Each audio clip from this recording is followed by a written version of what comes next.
নমস্কার বন্ধুরা। তো ফাইনালি আজ আমরা চলে এসেছি তপোবন বাল্মীকি মুনির আশ্রম, যেটা ঝাড়গ্রাম ডিস্ট্রিক্টের মধ্যে পড়ে। তো আমরা ঝাড়গ্রামের দিক থেকে এলে আমরা গোপীবল্লভপুর দিয়ে এলাম। রাস্তাটা খুব ভালো। তো দেখো, তোমাদের সব ঘুরে ঘুরে দেখাচ্ছি।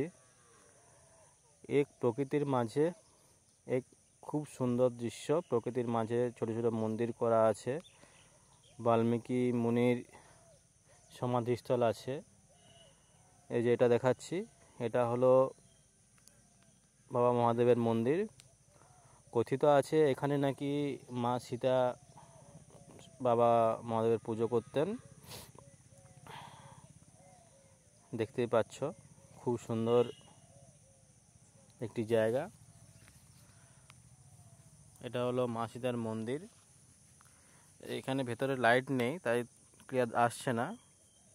তোরে মা সীতা ও রামজির মন্দির আছে, লবকুশ আছেন এবং হনুমানজি আছেন, বাল্মীকি মুনি আছেন মন্দিরের মধ্যে। এটা হলো লবকুশের জন্মস্থল বা বাল্মীকি মুনির যজ্ঞকুণ্ড। অনেকেরা সীতাধ্বনি বলেও জানে। তো দেখতেই পাচ্ছ, এখানে সব সময় আগুন জ্বলতেই থাকে। এটা দেখতেই পাচ্ছ, এখন পুরো দেখা যাচ্ছে সব। তো এখানে একজন সাধু বাবা আছেন, সন্ন্যাসী। উনি সবসময় এরা কাঠ দেওয়া বা এটাকে জ্বালিয়ে রাখা কন্টিনিউটি করেন উনি। এটা হলো বাল্মীকি মুনির সমাধিস্থল। এনারা বলছেন এখানে নাকি বাল্মীকি মুনিকে সমাধি দেওয়া হয়েছিল। যদি আমরা যেটুকু জানি যে আসল সমাধিস্থল নেপাল সাইডে কোথাও আছে। যাই হোক, এটাও দেখে মনে হচ্ছে অনেক আদি। এই বটগাছটাও অনেক পুরানো। তো এখন এটা হলো সেই যজ্ঞের ঘোড়া, যেটা লবকুশ বেঁধে রেখেছিল, রামপ্রভুজি ছেড়েছিলেন। পাশে হনুমানজির ছোট একটা মন্দির আছে এবং এর ডান দিকে দেখো লবকুশ সমেত হনুমানজির মন্দির আছে। তো খুবই সাধারণভাবে সব বানানো আছে, কোনো খুব বেশি অবস্থা বা ইয়ে নয়। এটা হচ্ছে উইঢিপি যেটা বলে।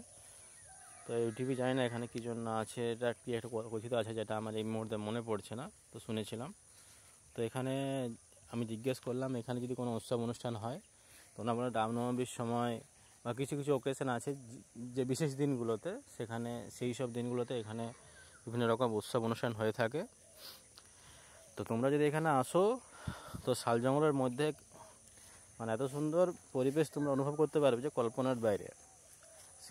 শাল জঙ্গলের মধ্যে রাস্তা এবং খুব সুন্দর রাস্তা।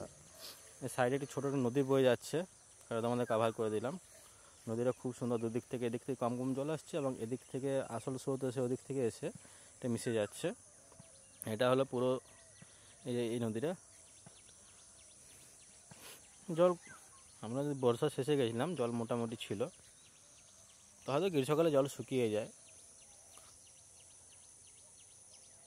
দেখতেই পাচ্ছ, এই নদীতে দুটো একসাথে এসে মিশেছে। এটা হচ্ছে পুরো জায়গাটা, এটা পুরো ক্যাম্পাসটা। তো সাধারণ জায়গার মধ্যে, জঙ্গলের মধ্যে একটা ছোট্ট আশ্রম। এই যে দেখতে পাচ্ছ রাস্তার ভিউ, তোমাদের এই শাল জঙ্গলের মধ্যে দিয়ে এলেই তোমাদের চোখ জুড়িয়ে যাবে। জঙ্গলমহলের আসল যে দৃশ্য, সেটা তোমরা এখানে এসে পুরো অনুভব করতে পারবে। এটা হচ্ছে, দেখো কি সুন্দর রাস্তা।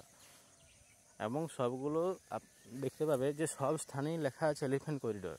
হয়তো তোমাদের ভাগ্য হয়তো তোমরা হাতিরও দেখা পেতে পারো। বন্য হাতি হলেও ওনারাও বললেন যে মানে প্রচুর বন্য হাতি ওখান দিয়ে পারাপার করে, কারণ জঙ্গলের মধ্যে ওখানে কোনো বাউন্ডারি বা কোনো ফেন্সি সিস্টেম কিছু করা নেই। তো ওনারা বললেন যে এখানেও প্রতিদিন হাতি আসে, কিন্তু কোনো উৎপাত করে না। ওরা শান্তভাবে আসে, শান্তভাবে চলে যায়। বন্য প্রাণীকে বেশি না ডিস্টার্ব করলে ওরাও কাউকে ইয়ে করতে আসে না সহজে, যদি না ওরা জলছাড়া হয়ে যায়। তোমরা সময় পেলে অবশ্যই এসো, ঘুরে যাবে একবার। সবাই জানাবে কেমন ভিডিওটা লাগলো। থ্যাংক ইউ দেখার জন্য।